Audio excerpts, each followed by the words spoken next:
Ooh, Yeah, wow. man. Talk Ali about bhai, things that stay with you forever, dude. Damn. that baseline. Um, Ali bhai, I've told you this before. What an honor and a blessing it was to have a chance to sit down and chat with the one and only Brian O'Connell. Definitely, man. I mean, God, how did we even do this? This is Brian O'Connell. Hey, let's do this first. Since we're coming back after hiatus, hey, let's get reacquainted with the listeners, man. This is Yeah, season that's two. right. That's right. That's right. Assalamu alaikum, everyone. This is Hamad Alam, one of your hosts for this podcast. And then we have with me here. Ali Kazi.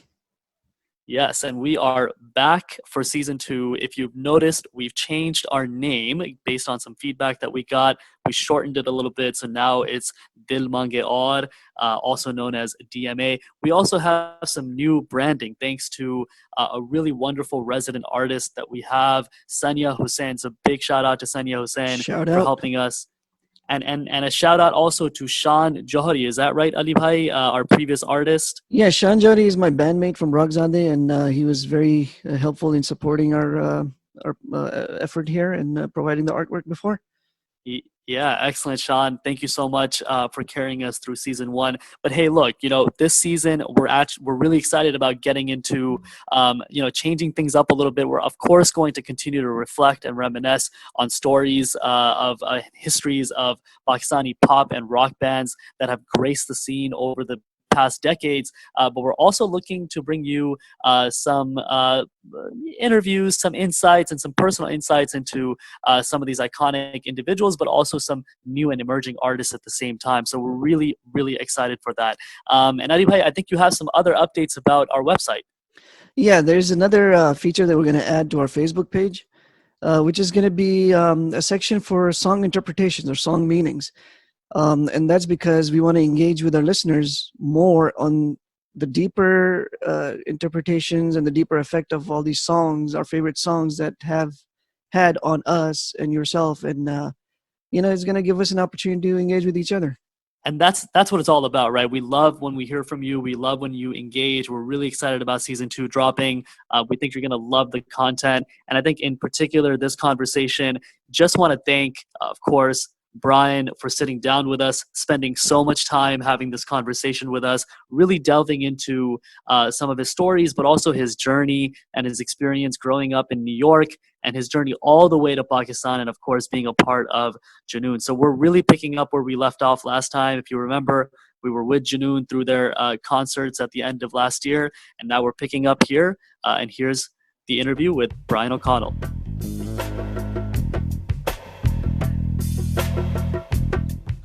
So Brian, thanks so much for joining us today.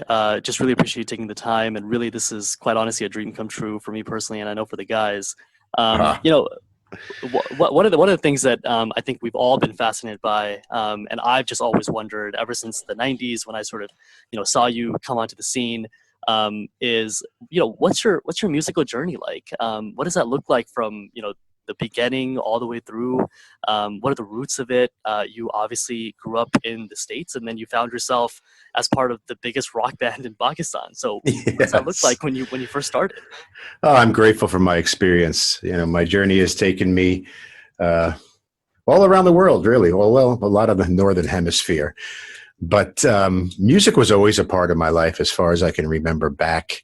I had an aunt who had this old clunky guitar that she decided to give me. Apparently, maybe she saw some musical interest in me. But I took this guitar, and I just I didn't know what I was doing. I just used to pluck on the strings, and I liked it. And this was at, I don't know, maybe 6 years old, 7 years old. So that was probably my first step into my journey of music. Always loved music. There was always music in my house growing up. Of course, it was probably limited to more Western styles. And then as I grew older, of course, there was the pop culture that existed over here. But guitar was always with me. I was always fascinated by it, and I loved music.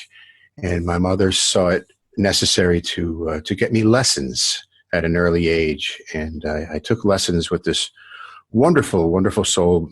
Her name was Sonia Savick, and she used to teach, folk music, not so much pop, but basically kind of guitar folk music. And I went to my first class, and I lasted 2 lessons, and she said, "No, we need to move you up to the next level." And because I just couldn't get enough of it, because for me, the love of music was right there, but now I had a vocabulary developing. Right. Oh, this is why that sounds good, or this is the name of that chord, or whatever have you. But she couldn't keep up with me, because all I would do, of course, when I was done with my homework and chores, all I would do is just go in my room and play the guitar, because I just loved music so much. And so when I learned the vocabulary for what I was playing already, it just became much more interesting. And now I could apply that to songs I heard on the radio and songs I heard in my head. And it took off from there at a very early age. But after just a few years, maybe 2, maybe 3 years of studying with Sonia Savick, I had this other guitar teacher. I had no idea who he was. His name was Chuck Loeb. God rest his soul. We just lost him last year or the year before. He went on to becoming quite a great and accomplished and prolific jazz guitar recording artist, but I had no idea who he was. He was this weird guy with long hair who kept a cigarette sticking out of the headstock of his guitar, which really bothered me a lot. But anyhow, so he kind of interested me in a little bit of jazz and whatnot, and I got a feel for the guitar playing, and I want to credit his name for that. He just inspired a deeper love for the instrument. So that all happened at an early age, and then I just stuck with it. So Brian, you're saying you started off with actually a standard 6-string before you got into bass. Yeah, actually, I think when I got my first 6-string, it probably only had 5 strings on it, but I did save my allowance and I bought the 6th string, and then I made it work. Yes. I actually want to put in a little bit something to this question too, because I'm kind of interested in like the sociocultural impact of your influences, because you're kind of, I'm guessing you're growing up in sort of the late 70s, early 80s era, that post-Vietnam, and it's New York, upstate New York, and this is like the roots of the Woodstock. And the Salman often talks about how he saw Led Zeppelin at the Madison Square Garden. So what was your sort of moment when you realized, like, yay, I'm gonna be a rock star? Well, what were the cultural influences? Well, the cultural influences. Well, first of all, to answer the first part of that question, I never dreamed of myself being a rock star, but I did have aspirations and dreams of playing like one. I just loved the ability that some of these guitar heroes of mine, which I'll discuss, just had. It just used to strike a feeling of me of just such intense wonder and admiration, and it just touched an emotion that words couldn't express. So yeah, it was definitely post Woodstock era and all of that, and we weren't allowed to have long hair in my household. We were kind of a straight-laced household, so the acoustic guitar kind of fit into that. But when I was influenced by my guitar heroes, Jimmy Page of Led Zeppelin, Eric Clapton, Jeff Beck, the big three, and I was also very influenced by Southern rock, Allman Brothers, etc. So when it came time for me to buy my first electric guitar, which I bought used with an amplifier for $40 way back when, then everything changed. House rules changed. I was no longer allowed to play at a volume that would disturb my sisters or my parents, so I had to be very careful with that. But the electric guitar really, really opened up my horizons. I found myself listening to these artists, and I would rewind the cassette tape over and over again when it came to the solos. And I was just, wow, how did they do that? How did they do that? So I kind of taught myself by ear. And so those influences, the guitar gods, your Eric Claptons, your Jeff Becks, Jimmy Page, Dwayne Allman, they really, really pushed my development, because at that point I was like, wow, I want to play like them. I don't want to be like them, but I want to play like them. You know So what's I would, funny is That I remember buying my first little amplifier for $40 as well. oh, really? Well, I got a guitar and an amp for 40. So, Oh, okay. Take that. Brian. So as you were speaking, you were talking about your influences, and you also mentioned a little bit of that Southern style. And it seems like one of your teachers also had some jazz influences. And as you were speaking, I was just thinking about the bass line from Mitti and how it has this like very sort of Southern groove to it. I mean, obviously, we're going to talk a little bit more about like how all of that influenced like sort of the sound. But, I mean, talk us through that. I mean, did you ever sort of draw on those influences, when you were actually making the music, or is it just something that just came to you? I mean, we can talk about the musical process, but I'm very curious as you were speaking about that. well, that's a very interesting question. And I think, of course, we can only put out everything that goes into our ears stays in there and then comes out in some other form. I mean, if I never heard Right. music, I could never make music. So it's all in there, everything I've ever heard. And as far as specifically Mitti, I'm very glad that you brought that up, because that song has its roots in my parents' basement when Salman and I would jam. And I was playing guitar well before Salman, but he had that same passion that I had too, and we had a lot of the same musical instruments. And I remember this chord progression, E minor to B minor to A. I'm sorry, E major to B minor to A to E, and that always sounded a little different. By the way, are you guys writing down these chords? Yes, We're hoping for a jam session. I'm hoping for a jam session someday. So anyhow, this Mitti was in inception back in the 70s. Wow. Salman and I were in school, and we used to spend a lot of time together down in my parents' basement or at his house, just playing for hours and hours and hours. But I do remember this chord progression of his coming back from there. It was nothing more than that chord progression. That was it. So I think that's kind of important to mention that, there it is. All these things that happen to us and all these ideas that are formed stay in the soul, and then they come out when they're ready.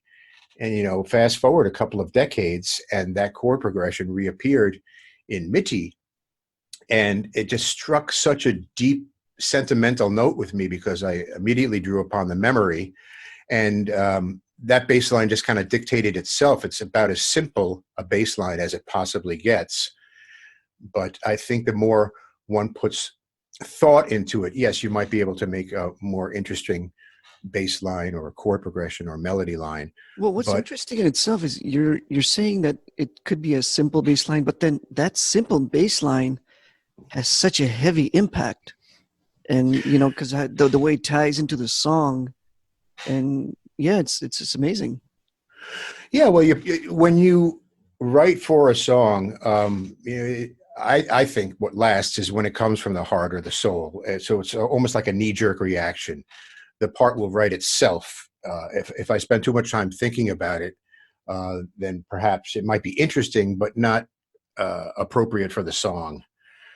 But I think what's important to mention is how and when I started playing bass.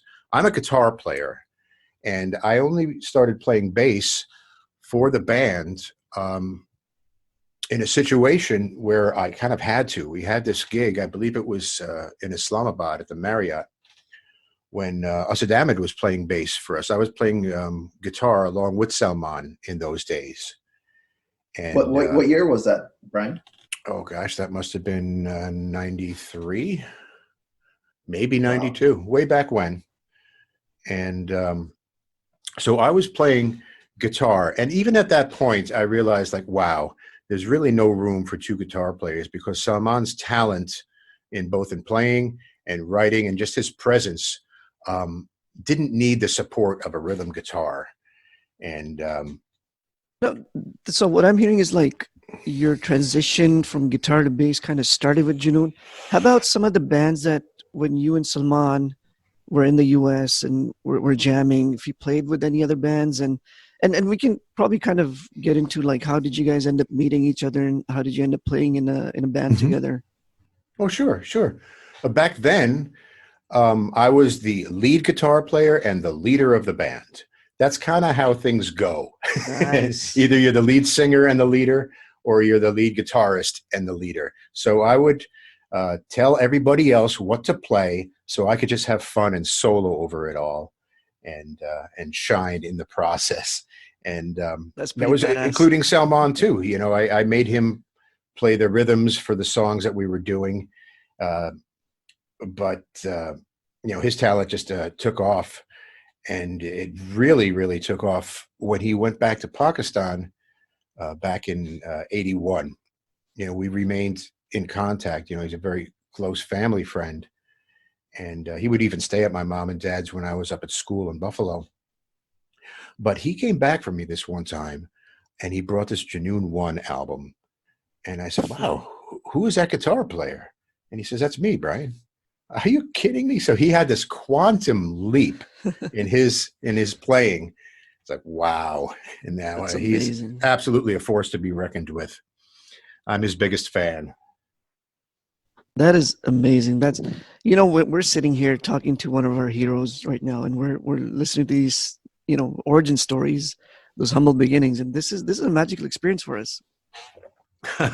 It Well, really is. But the, Brian, you know, yeah, I think we were touching on this, but you know, if you could just tell us a little bit about how you and Salman actually met. And I think, you know, did you all go to high school together? And it seems like you went upstate after a while, but seems like y'all were close. But how did you all meet? Well, what was that first encounter like with a, you know, Pakistani kid who, I mean, did he tell you like, hey, by the way, like rock music is a thing in Pakistan? And were you like, whoa, what's that? Right? I mean, how did that all go? well, I think that's a very interesting question. I can't put my finger on the first time I remember meeting him, but growing up in this part of New York, you know, Salman was a different person. We didn't have too many people from South Asia in our high school. Actually, it goes back to junior high school, you know, when we Mm. were tweens and teens. And here was this very, very interesting young man. And he was so pleasant and so well mannered and so kind and loving and just so gentle and funny. You know, we shared a sense of humor. And so I knew him before we connected as musicians. He was always that really cool guy who, when the teacher would call on him, he would stand up from his desk and reply. And we all look at him like, "What are you doing?" By the way, Because we can all relate to that because, you know, some of us came as young immigrants too in in You know, school. I was just gonna say, I actually went to high school in Pakistan for a couple of years, and initially, given the fact that my schooling was in America, I actually would not stand, and so some of the students would nudge me and be like, "Yo, you have to stand. You can't just answer a question like that." well, I think that speaks very loudly to the difference in culture as well. We could really, and Right. we should really learn a lot from the Eastern, South Asian, and specifically the Pakistani culture. You guys have a lot more manners than us ugly Americans. Yeah, you know, the three of us here, we've kind of, I don't know if it's a unique situation, but we're kind of like in the crossroads of both, you know, the West and the East, and so we try to adopt the positive things from both sides, and try to, you know, not adopt the negative things from both sides. God bless you. It's been a blessing. It's really been a blessing. Which I think, by the way, has also led us to the kind of love and appreciation and passion that we have for a band like Janoon, because I think we connect all the different sort of influences, obviously the sort of Sufistic, Pakistani, South Asian rooted Mm. tradition, but also those Western influences, right? And a lot of it is making sense now that you're sort of talking about your own. Yeah. So with that, if Brian, if you can get into, you know, what was your immediate, you know, once you started playing with Junoon, or even before that, if you, when you started listening to some of that South Asian and more of the traditional style of music, what attracted you to it? If you had heard anything, you know, obviously, you know, with George Harrison and Ravi Shankar, kind of, you know, started bridging that, you know, those two cultures. So you must have, you know, had some kind of exposure to that before. So what was it Indeed. like for you? That's a great question. It was really fascinating for me because I've also, on many occasions, kind of contrasted our musical styles in the West as from what I've embraced over there in the East, if you will. And the first thing that attracted me to it is the focus on melody. Here in the West, we are much more focused on harmony. And if you're looking at it, maybe a sheet of music or something, it all lines up very vertically. Okay, that note is there. How are we going to support it harmonically with this chord, et cetera? So it's very vertical, and rhythms as well too. Very square, if that's the first word that pops into my mind.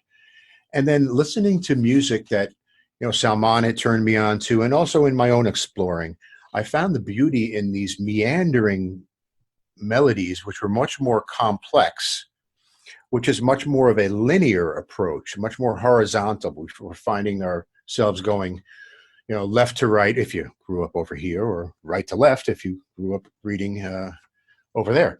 But they were much more meandering, and it drew my focus into the melodies, which were much more intricate. Over here we have scales and we have some modes. Over what I experienced over in Pakistan and elsewhere is, the rag. It's a certain set of notes on the way up, a different set on the way down. Right. It's much more intricate melodically. Right. So melodically speaking, I found a fascination with that, and also the delivery to the whole inflection of Qawwali being a huge influence on me. That's speaking musically. Right. So I mean, initially when you started becoming more and more exposed, and I don't know if you actually did grow up listening to any sort of world music as well or something, or maybe you sort of traveled the world before you sort of encountered the prospect of joining Junoon. But what was that first exposure to Pakistani or South Asian, musical tradition? Was it, Nusrat? Was it, the Qawwali tradition, or was it sort of, did Salman come to you with like tapes of Nazia Hassan? Like, how did that go? Yes, and yes, I have been exposed, very in a very limited fashion. But the things that attracted me, as I just mentioned, and also I just want to stick in there too, the rhythms. When I heard the tabla for the first time, it was probably on the Zeppelin album. I think it's Black Mountainside, where he's just playing acoustic guitar, and there is this wacky rhythm going on in the background. And then to come to find out that it's only from 2 drums, I'm like, how does that happen? So that was my rhythmic exposure to it. But yes, outside of my own limited exposure here in the West, Salman was extremely instrumental in turning me on to music from Pakistan. And Qawwali was in that. And yes, Nazia and Zohaib's stuff was in that. And of course, he played me the Vital Signs stuff that he had just done. And I was like, whoa. I heard the Qawwali and I'm like, oh, this is beautiful, and it makes sense. And then when I heard Nazia and Zohaib and Vital Signs, I'm like, wait, what's going on here? I'm still hearing the Eastern feeling, plus it's mixed with what I knew, which was Western, the drums and the harmonic instrumentation, etc. I'm like, wow, that's really, really interesting. The blending of the two cultures, which is kind of defines Junoon's music. Salman grew up with the bands that I did, and with what he has in Pakistan, and our whole journey has been focused on that, blending the East and the West, be it harmonically, rhythmically, even with the setup of instruments, in the ensemble. So, focusing a little bit on Junoon's sound, and from what you've just told us today, it makes a lot of sense that you started off with the guitar, and then, you like to focus on melodies, and that absolutely shows in Junoon's sound. And especially with being a 3-piece band, the bass really has to do with some extra lifting, heavy lifting to fill in. And I think that's where your talent really, really shined, especially with the background that you told us not about. Just that, but I think in terms of, and this could be my, my biased, being a Junooni, my biased opinion, but I think the contribution that Brian O'Connell has made to infuse this and introduced this new style of rhythm into the world music genre with the bass guitar and the melodic bass and the tabla. I think that's worth mentioning, and I think I would love it for more people to find out about this, because I think it's really a big contribution. And again, it could be my biased opinion, because we're all hardcore Jununis, so I don't know. I know you're absolutely right. I mean, it really changed the sound of the nation, really, if you think about it. So yeah, that contribution is not it's not taken lightly. Absolutely, it's a great contribution to Pakistani sound. Well, I think it was very organic when I went over to the bass guitar. It was kind of on an emergency basis. We had lost Asad Ahmed like overnight. He decided to join and form Awaz, and we had a concert to do. So somebody had to play the bass. So I did. And the only way I could do it was think of it as a guitar minus two strings. So my approach toward playing the bass was purely melodic and harmonic at that time. And then we should actually give credit to Asadema too, because of absolutely what came out of it. Absolutely. What a wonderful, wonderful young musician. And I'm blessed and honored to have shared a lot of our journey with him, and then keeping a friendship after, and seeing all the incredible things he's done. He's really, really added so much to the Pakistan music industry. Yeah, we did an episode in season 1 of this podcast dedicated to Asad Ahmed, right? And, so hopefully, amazing musician, amazing man, great family. I'm blessed to have shared a lot of this journey with him. We used to have some fun times too. So with that, we talked about South Asian music, tabla, and all that stuff. Now, a lot of that comes from, and then eventually you guys and Junoon would get into Sufi music, which is sort of, faith inspired. But I think I want to get into maybe your faith background, and I think Hamad has a question regarding to that too. Sure. But I have some reason to believe that you have an Irish background. So yes. My ancestors are. That you have a Catholic upbringing, maybe? Yes, absolutely, on both accounts. My roots are in Ireland, primarily, and then as generations followed, there's some German in there, maybe a little bit of Scottish, but mainly Irish. And what's interesting is because America is kind of a young country, and when people in Pakistan would say, they'd ask me, "Oh, what are you? What's your ethnic background?" I said, "Well, I'm Irish." And they say, "Well, what part of Ireland are you from?" I said, No. I was born in New York, and so were my parents." And they said, "Well, no, then you're American." See, over here in America, we still identify with our roots because everyone comes from other points here in America. And that was an eye-opener for me. So I am an American, but my ethnic background is primarily Irish. And I grew up in a Christian family. And as far as religion goes, I was brought up in the Catholic tradition. And my mother is a very spiritual person, not so much religious anymore, but very spiritual. And that was the religion that we were familiar with growing up. And I did all my sacraments and went through all of that stuff. And then that opened me up to a much broader approach towards spirituality. Because in my opinion, religion serves a very, very wonderful purpose. It brings us to God.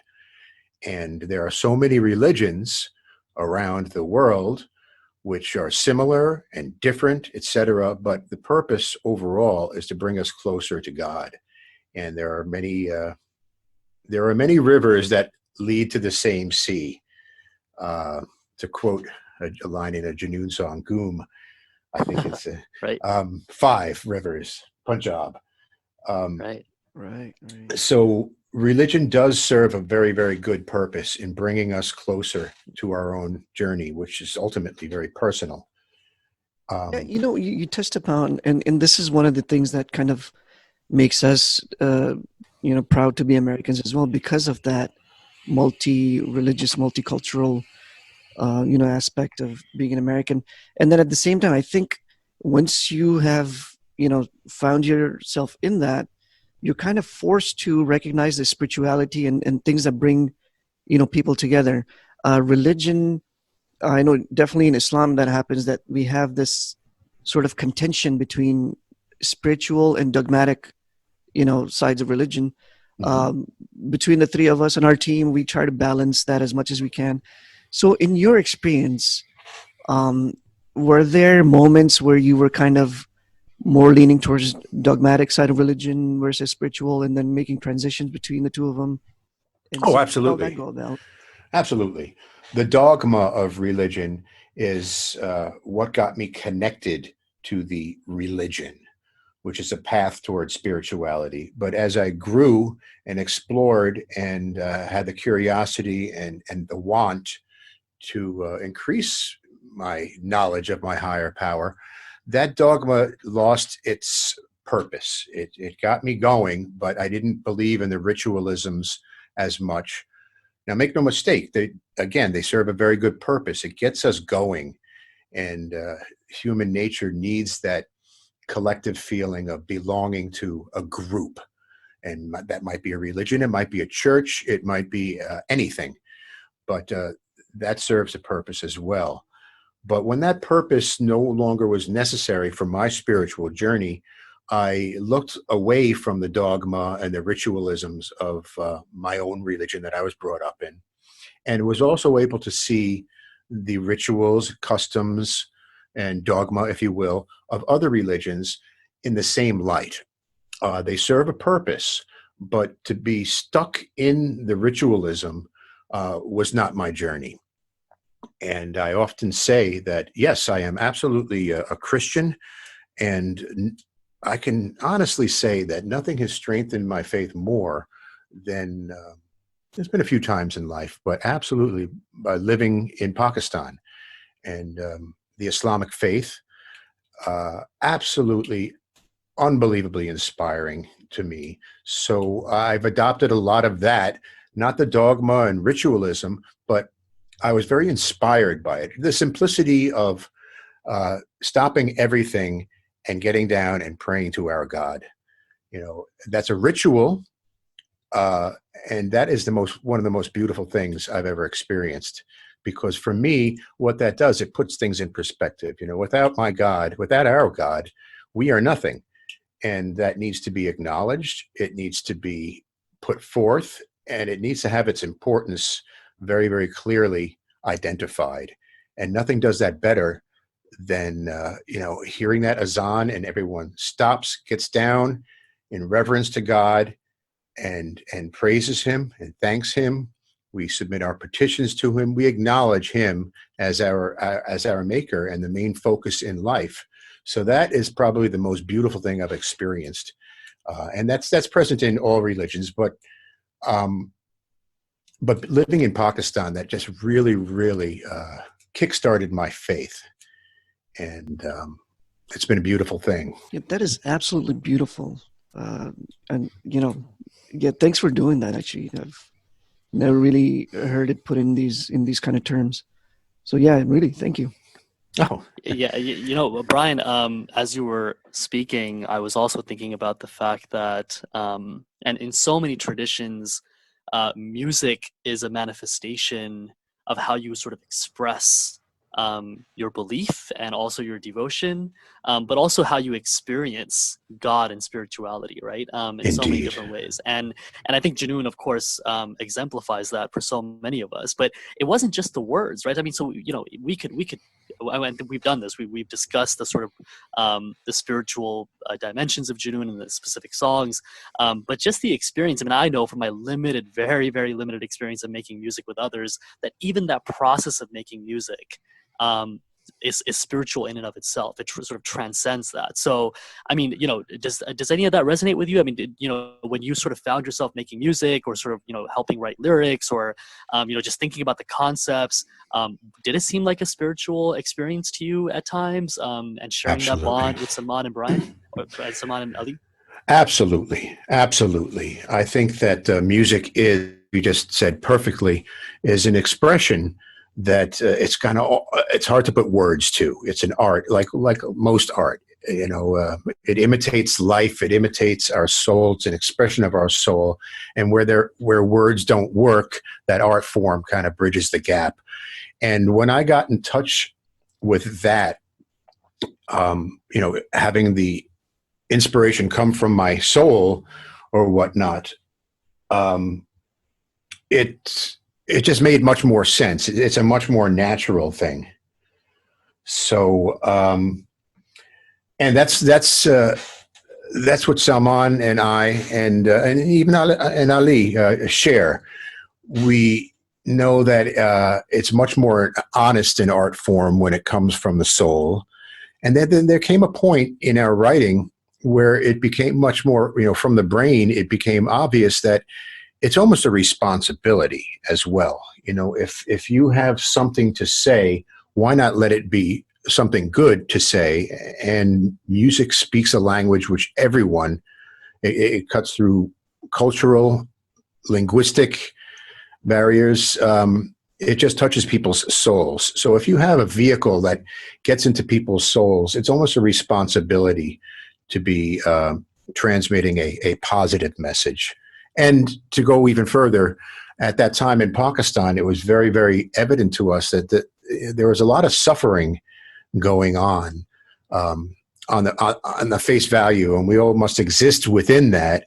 And if the music can deliver a message of hope and unity and spirituality across the divides of religion, because religion should bring us closer to God, but it also has the ability to divide us into certain clubs. And I know Salman feels that way, and I feel that way too. So that was never a barrier for us. We're singing about the same God and the same message of spirituality.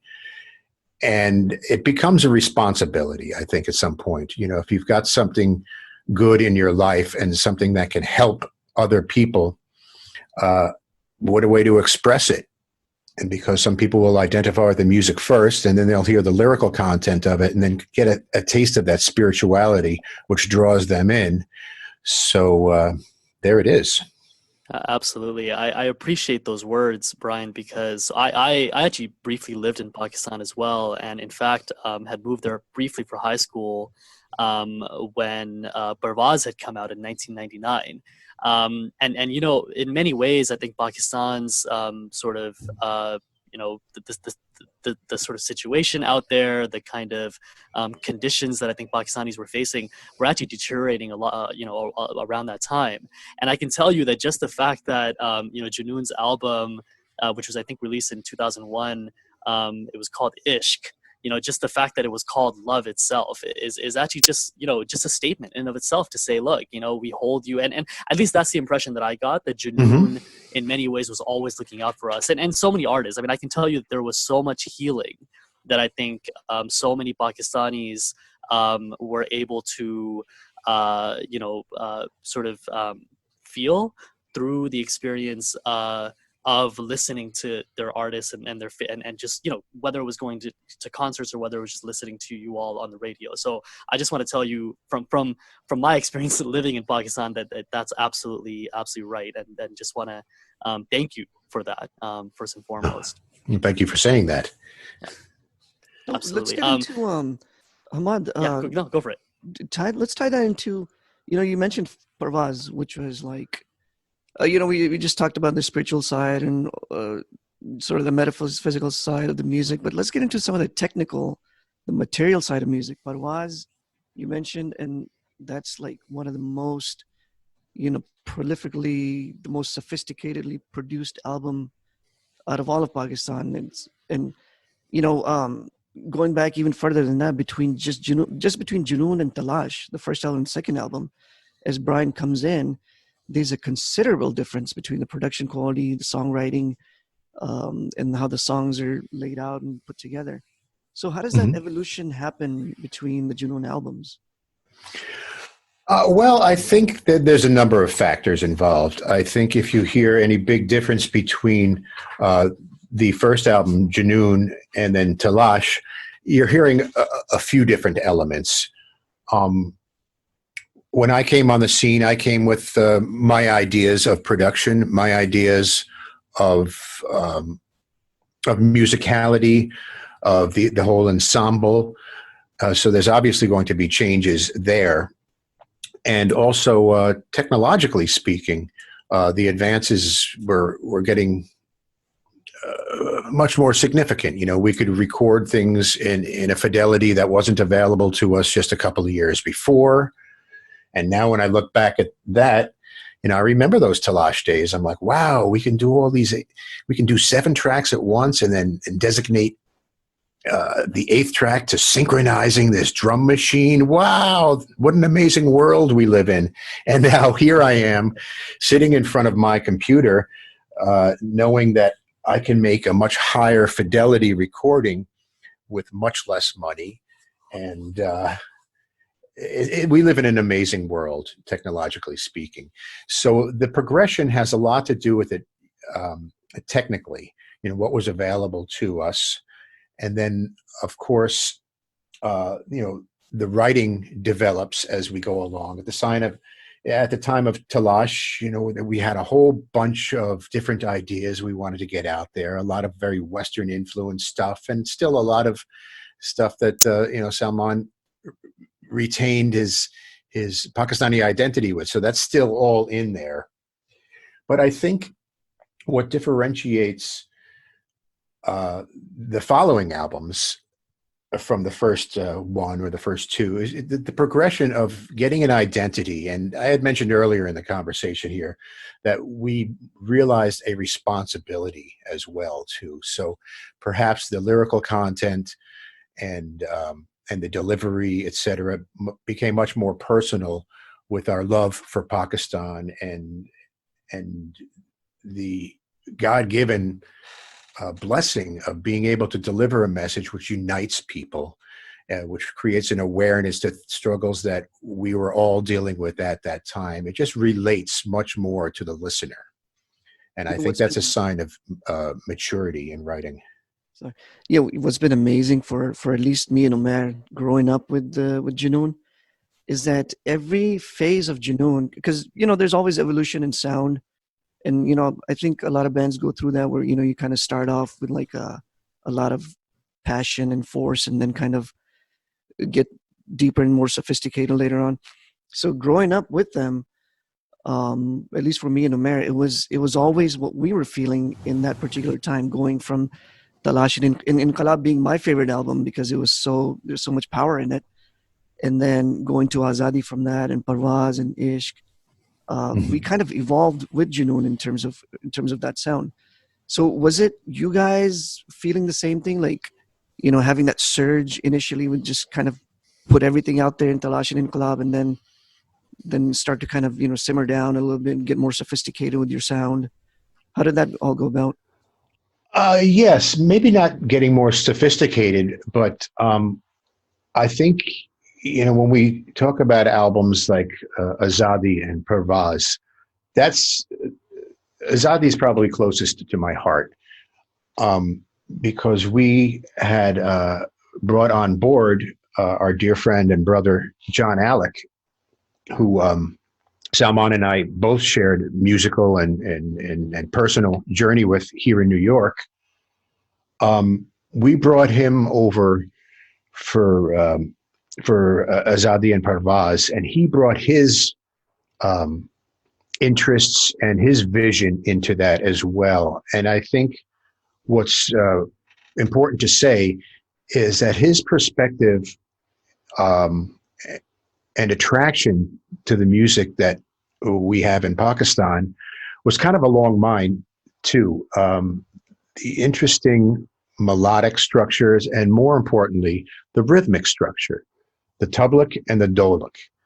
The tabla and the dolak, he saw them as being primary rhythmic force in the music, to the point where the Western traditional drum set could be substituted with the more ethnic and indigenous tabla and dolak. That's what we saw in Azadi, actually, right? I think the absolutely. drums were absent in that album. That's correct, and they were, and that opened up a really interesting a series of doors. Sonically speaking, that was now the main rhythmic element, which took my bass playing into a different direction, which I'm much more comfortable with now, is seeing the bass guitar as not only a melodic and harmonic instrument, but serving a rhythmic purpose.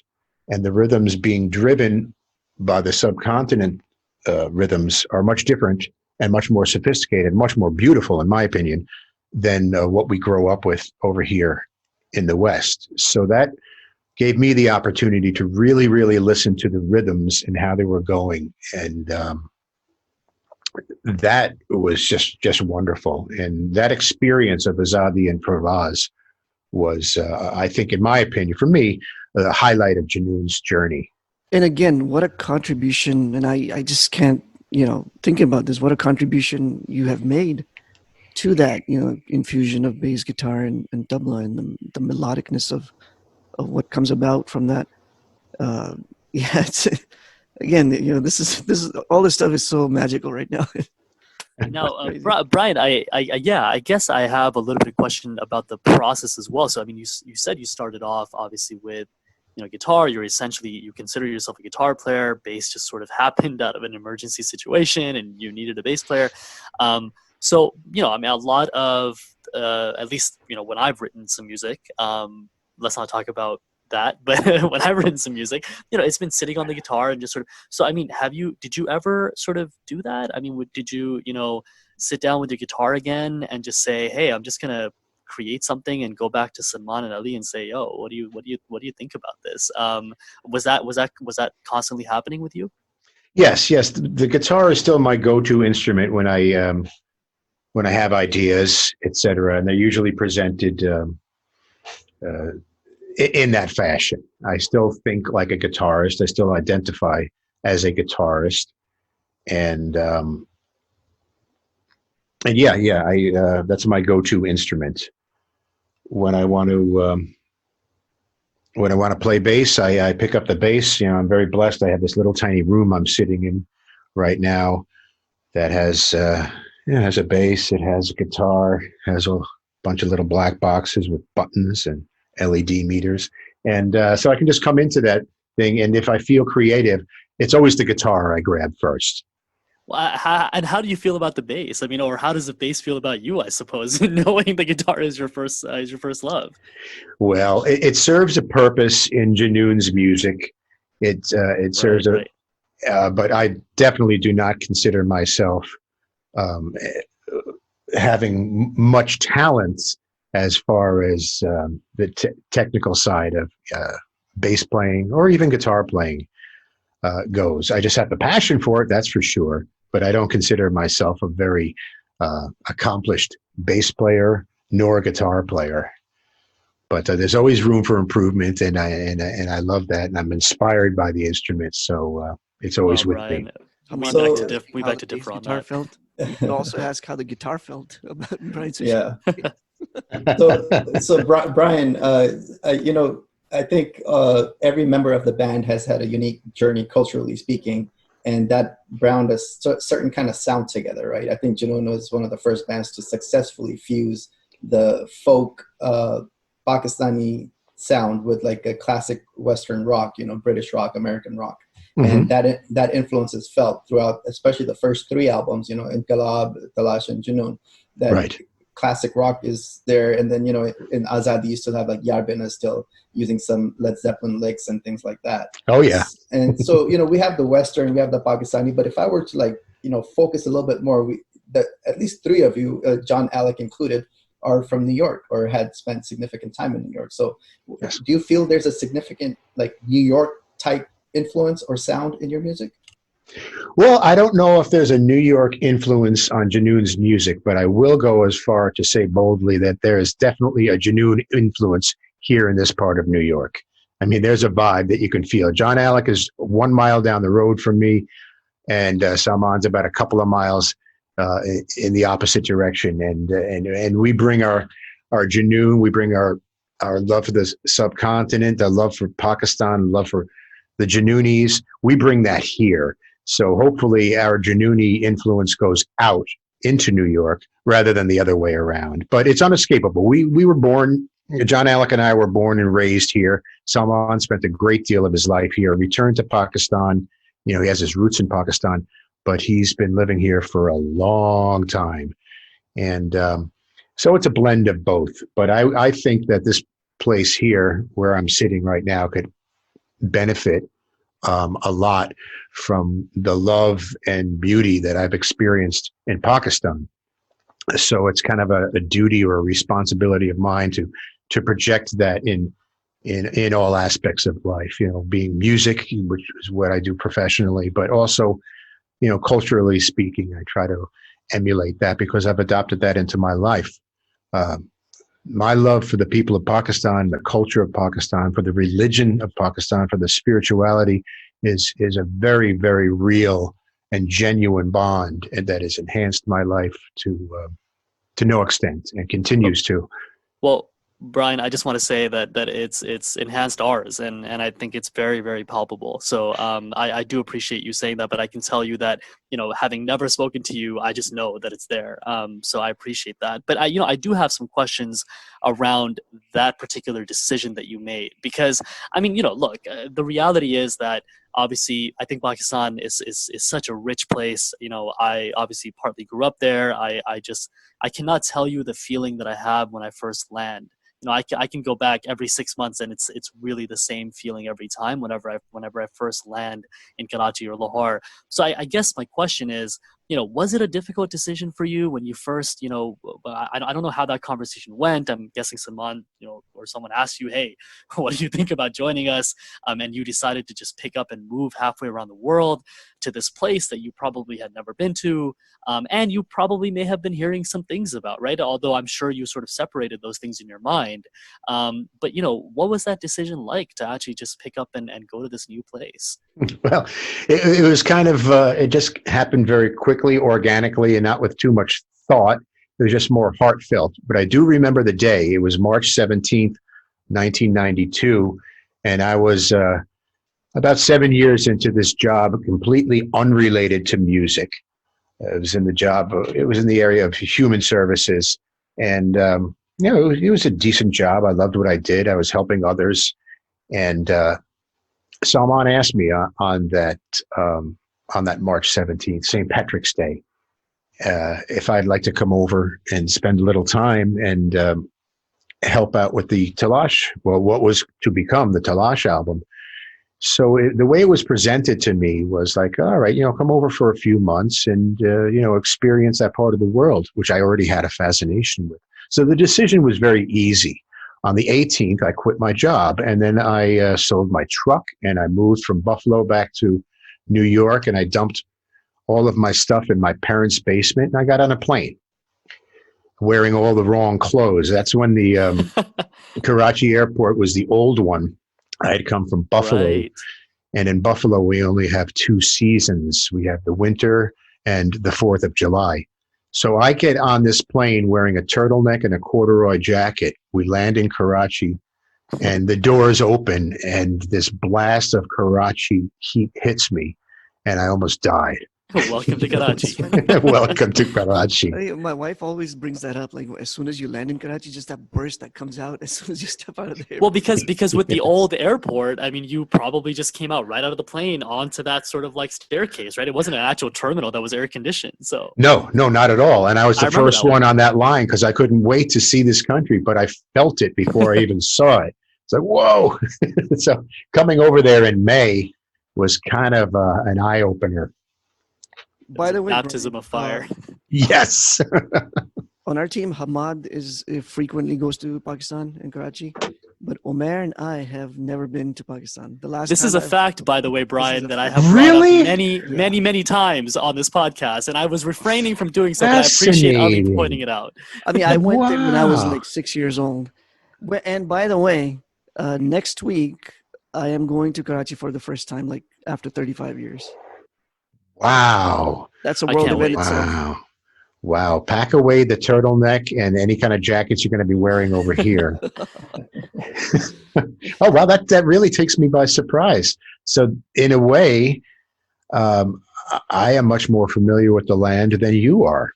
Yeah, having lived there Oh, for you the period definitely of are. time. definitely. And that it goes to show, I mean, we're not alone or unique in this situation. And to bring it back to Junoon, Junoon was a huge part in our connection to Pakistan. As growing up here, we consider ourselves Americans, Pakistani Americans, Muslim, some sort of hyphenated identity, but there's always an American in there. And you Sure. being part of the band, that was a familiar face for us. And then, of course, the Mhm. Pakistani cultural side of it. So that was a huge connection for us, and I think it was very formative in Which our is years. fascinating itself that, here we are, Pakistani Americans, and there's Brian, but we're kind of in the same boat in terms of bridging these two entirely different parts of the world and playing that role together. Yes, in a way we absolutely are.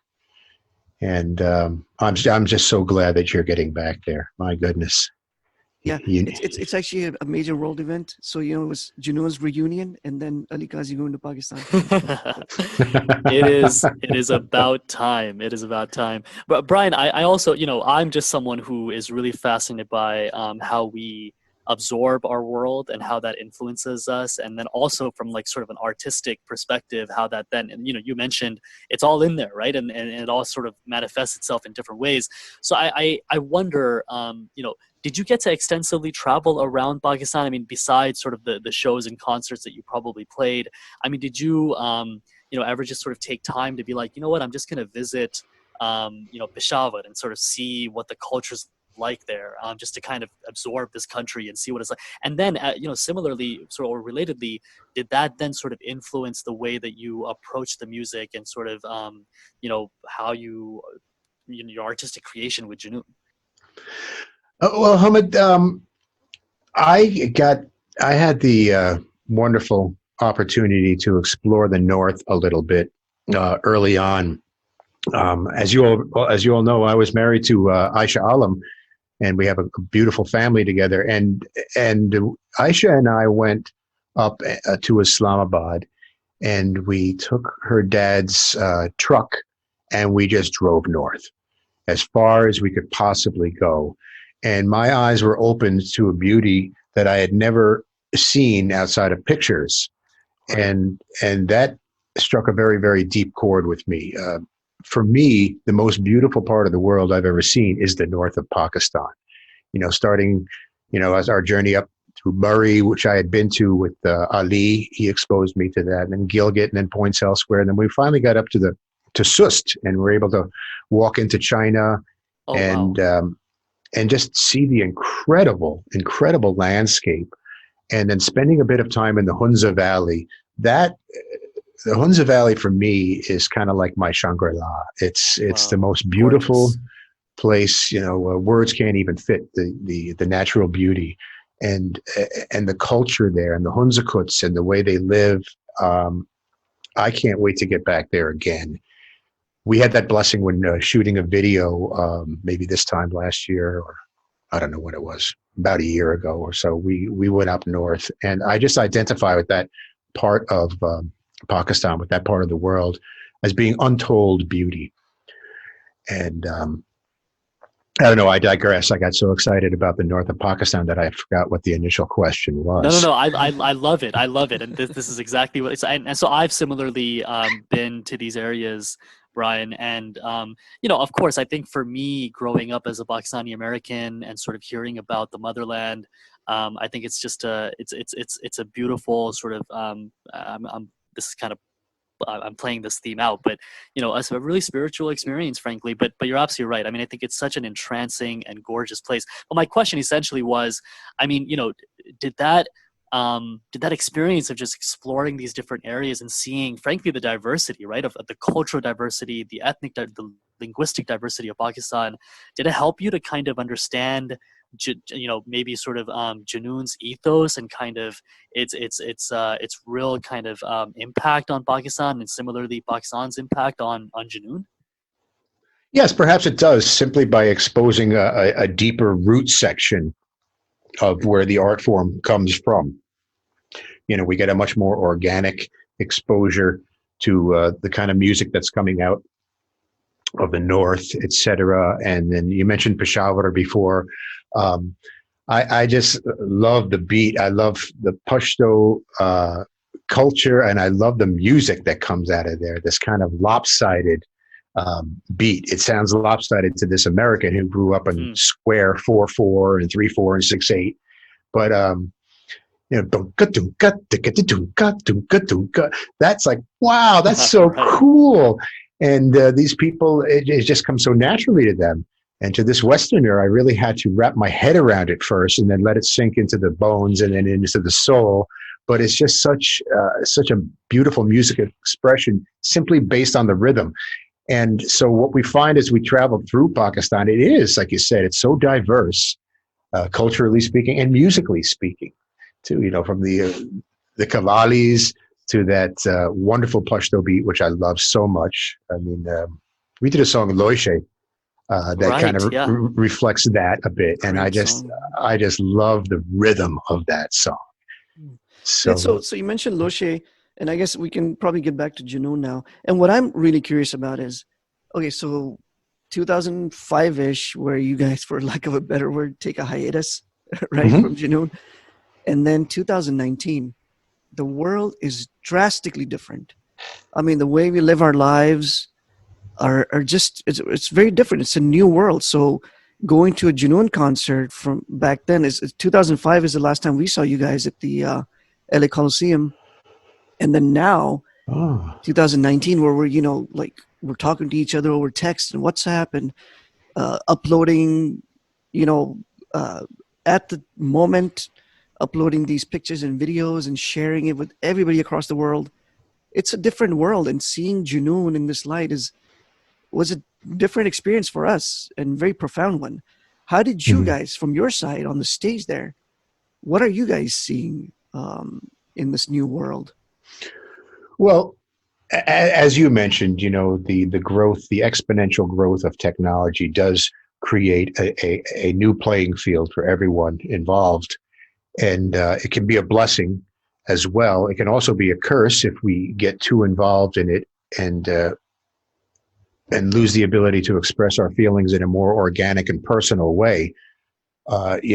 Technology and information can fly from point A to point B in a millisecond, but so can feelings and editorial and news and misinformation. They can all fly around. So we live in a very, very fast and busy world now, where opinions and feelings can be transmitted with zero responsibility.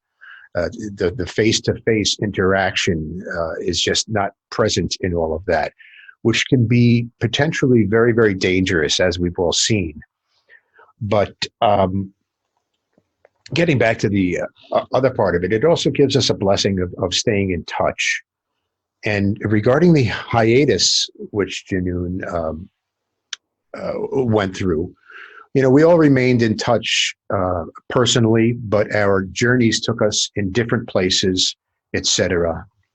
So when the decision was made to reconvene, for me, I felt an incredible responsibility, simply based upon the fact that, there's a lot of people who love our music and love us that have been missing that for a while, and they wanted that.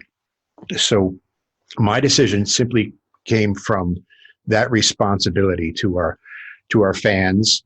And through our journey, we realized that our music was the vehicle, but we were able to translate a message, be it of peace, of awareness, of God's love, good things that this world so sorely needs now. So that incredible responsibility is very heartfelt.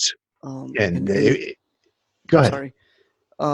Sorry to cut you off, but it's all right, Ali. About the loyalty to your fans, and it really showed. I think in one of our podcasts about Junoon's reunion, we talked about how on the stage from all three of you, it really felt like you guys are loyal to your fans, and there were some moments where you guys seemed somber, and it was really beautiful. I mean, and just the fact that you're accommodating us, like we're your buddies or something, and we're just super fans of you, and you've taken this time for us, and it just shows how much loyal you guys are to your fans. So it's really refreshing to see that. Well, that's very kind of you to say that too. But in all honesty, it's a two-way street. You know, the initiation of that was based on that my love for the fans, my love for the culture, and I feel that there's a lot of people that really wanted this to happen. But then when we got out there and we were put in that position, it instantly became very apparent to me is that, oh my God, the love that I received from you guys and the smiles on the faces and the dancing and the appreciation, it's not just about the music. It's about a celebration of life. And we're part of that. So I consider myself so blessed. It's much, much larger than the music. The music is just a vehicle to express this love. And it's also an opportunity for me to receive that love. Words cannot express the gratitude and the love that I feel just by looking into the audience's faces. And, we're all having a good time. And God has blessed me with the opportunity to be a part of that and to deliver it. So if I ignore that responsibility or that blessing, it's probably not very respectful to God. So it's much larger than the music, and our coming back together again. I think we all got a taste of that. And in the process, I think we also kind of realized that collectively we are much, much more, it's a completely different animal than our own individual artistic or musical or even personalities individually can express. When we come together, there's something much larger than the sum of its parts that takes place. Absolutely beautiful. And you've experienced that. There's a love and a feeling at a Janoon concert that I cannot claim responsibility for. I'm just a part of that giant machine. I think we've always felt as fans on the floor, we always felt we were part of the show. And we were part of that collective, that closed system that we were trading these energies back and forth between what's going on the stage and what's going on the floor. Amazing. But yeah, I mean, that's obviously your loyalty to your fans kind of brought you guys back together. So now you are then, obviously your brothers with Ali and Salman, there's those personalities, and then being part of the larger Pakistani pop and rock music industry. You talked about Asad Ahmad a little bit. Yeah. One individual that you were also close friends with. And as a matter of fact, a few days ago on your Facebook, you posted a picture from the Junaid Jamshed store in New Jersey. And I really wanted to kind of, because since 2016, we have missed Junaid Jamshed a lot. Oh, yes. And then we were all curious about what kind of relationship you had with him and, what kind of bond did you guys establish with each other? Well, it's an interesting question. I sorely miss Junaid, and posthumously speaking, it's almost a shame that so often in life we don't realize the beauty of one's purpose in life until they are taken away from us. And I think that had been my experience. In sharing circles and the business and sharing shows and this and that, my friendship with Junaid never really developed. I've always been kind of like the hermetic, remove me from the limelight kind of guy, because that's just who I am. I contrary to what's happening right now, I do like to lead a somewhat private life, because it just gets me to be much more genuine. And I do see the trappings of the business and the society as being taking me away from perhaps who God would like me to be. Having said that, I denied myself of a close relationship with Junaid, like what Salman and Junaid shared. Their brotherhood was very, very deep and personal, etc. Mine was much more experiential with Junaid and the other members of the bands, and to a great degree, all members of this business that we're in. I kind of removed myself from that somewhat. But Junaid's contribution to music is absolutely monumental. Vital Signs being the first ones to do what they did and create this industry. And in my opinion, they were a part of doing that. They paved the way for Junoon and countless other artists. And Junaid's journey I found very, very fascinating.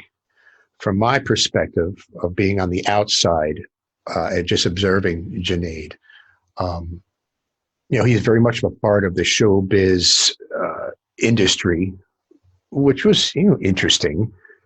But toward the end, his journey took him in a way where perhaps he and I paralleled in seeing like, oh my goodness, this life we're living, this entertainment business and everything else is just a bit too much. Let me get back in touch with my soul.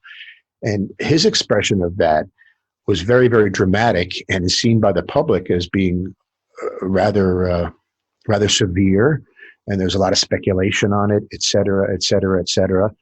But toward the end of his journey, it became evident to a lot of us, perhaps more obvious for people in the know, like Salman and other people involved with Junaid's life, is that music and that artistic expression that he had and his love for Pakistan and his love for music and the art form perhaps created a big conflict with him in the life that he had left and the life that he took up and the yearning to go back to it.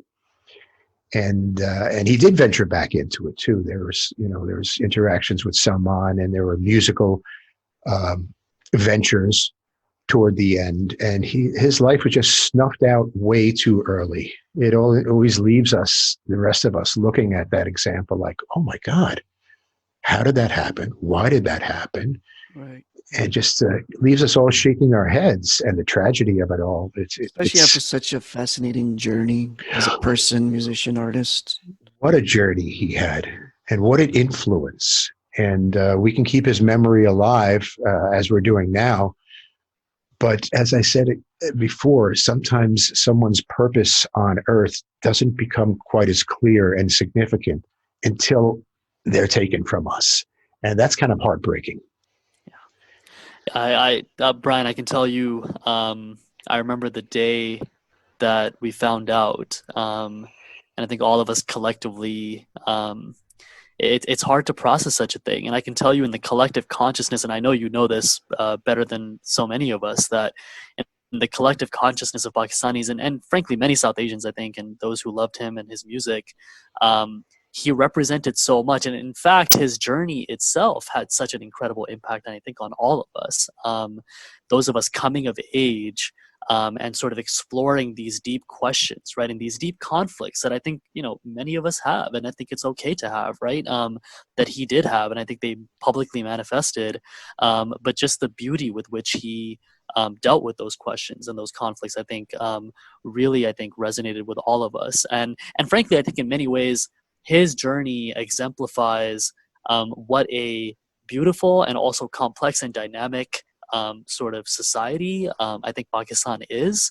And so one of the questions that I've had lingering in my mind as I've been thinking about interviewing you is you mentioned sort of some of the artists in Pakistan, and maybe I'm biased. I don't know, Brian. Maybe I'm biased, but I do think it's actually Pakistan's musical sort of history, but also particularly the rock and pop genre in Pakistan. It's a really fascinating sort of scene, isn't it? I mean, Oh, yes. It's really amazing to see this nation and the way in which this is sort of expressed. So, one of the questions I have for you is, how was it performing in Pakistan and seeing the different types of, from the young crowds to the older crowds come through, and now, we are, your fan base generally has gotten a little bit older. Were you ever sort of taken aback by not just the talent? I imagine you were, but just the sort of spirit of the artists and the country and the way that we sort of express ourselves musically. I'm not saying it's unique. Every nation, I think, has its own sort of unique ways of doing it. But really, I think Pakistan is a fascinating case study when it comes to that sort of artistic expression. Ahmad, that's absolute truth. Sure, every country or society has that, but what it doesn't have that Pakistan does is it requires a lot of determination and courage to put forth that in a society which often and in many aspects suppressed that kind of expression.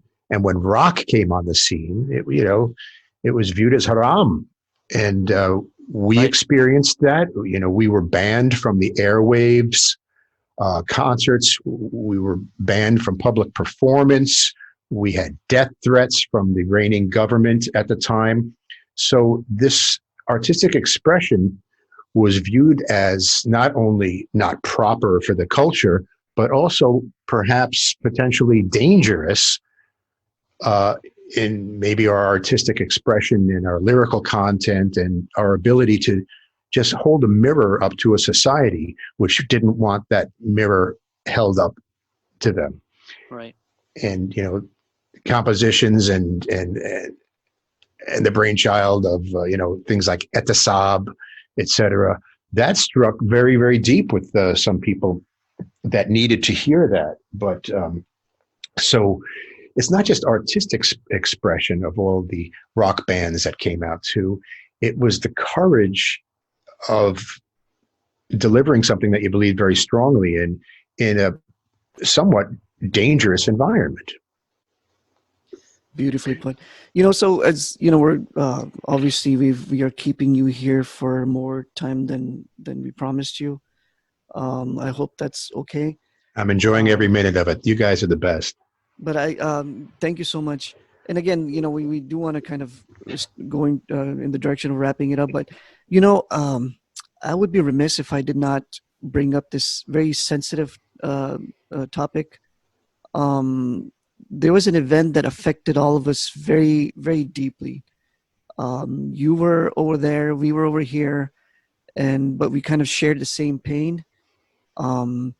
But for you, I want to find out, how did 9/11 impact you, especially being in Pakistan, away from home and watching this unfold in your home?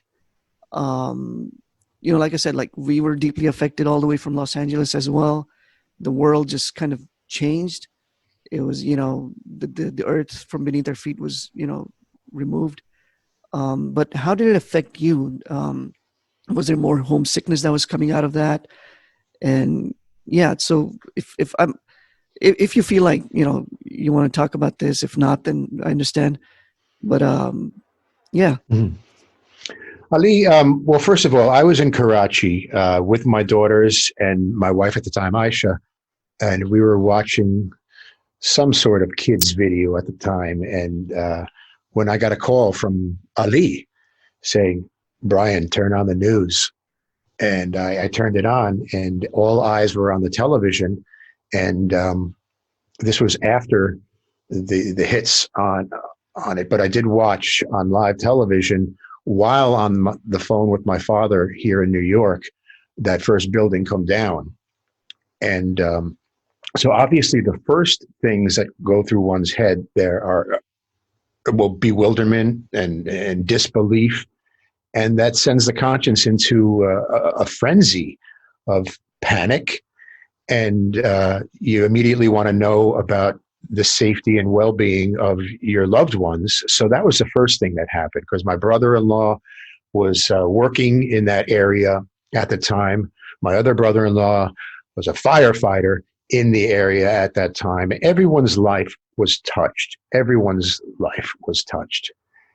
And so I think that my reaction was probably the same as everyone who had their eyes on that. Like, oh my God, what's going to happen? What is happening now? How is this going to affect the world? I can't wrap my head around such incredible chaos and whatnot. It just sets a stage for all sorts of speculation and fears and everything else to come into our thinking mind. And unfortunately, those thoughts are transmitted and amplified and multiplied, and everyone has different feelings about it. And the panic, there's fingers being pointed. And for me, it's a very personal situation, which differs from my colleagues and brothers here in New York, in the sense that I was in Pakistan. I was very much a part of Pakistan then. And my fears stemmed from the fact that, oh, what's going to happen now? Fingers are going to point, and with those pointed fingers, there's going to be, energy behind that, which cannot be good. And that's what we've all experienced in some ways. I think that fingers were pointed because the human nature is such that, we need to have answers to our questions.